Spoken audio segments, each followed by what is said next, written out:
मुंबई के gateway of India पर आयोजित मराठी भाषा दिवस के कार्यक्रम में मुख्यमंत्री देवेंद्र फडणवीस नहीं पहुंचे।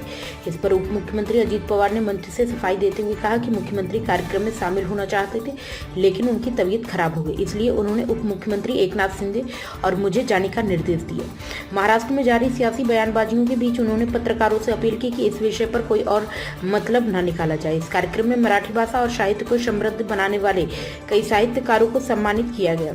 इस अवसर पर उप मुख्यमंत्री अजीत पवार ने मराठी भाषा को शास्त्रीय भाषा का दर्जा मिलने पर खुशी जाहिर की और प्रधानमंत्री नरेंद्र मोदी सरकार की तारीफ की।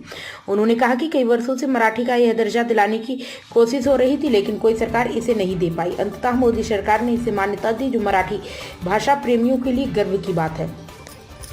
अजीत पवार ने कहा कि मराठी को शास्त्रीय भाषा का दर्जा मिलने के बाद यह पहला मराठी भाषा दिवस है, जिससे हमारी जिम्मेदारी और बढ़ गई। उन्होंने कहा कि भाषा के विकास के लिए अभी और प्रयास करने की जरूरत है। शोध कार्य को बढ़ावा देना होगा और मराठी साहित्य को नई ऊंचाइयों तक पहुंचाना होगा। उन्होंने इस उपलब्धि में योगदान देने वाले साहित्यकारों और विद्वानों की सराहना की और कहा कि सरकार मराठी भाषा और बढ़ावा देने के हर संभव प्रयास करेगी। मुख्यमंत्री समेत हम दोनों उप मुख्यमंत्री इस दिशा में पूरी जिम्मेदारी निभाएंगे और भाषा के विकास के लिए कभी भी फंड की कमी नहीं होने दी जाएगी। डिप्टी सीएम ने कहा कि मराठी भाषा को वैश्विक स्तर पर पहचान दिलाने और नई पीढ़ी में इसकी लोकप्रियता बढ़ाने के लिए सरकार विभिन्न योजनाएं लेकर आएगी। अजीत पवार ने कहा आश्वासन दिया कि शिक्षा, साहित्य और संस्कृत के क्षेत्र में मराठी को मजबूत करने के लिए राज्य सरकार पूरी तरह से प्रतिबद्ध है।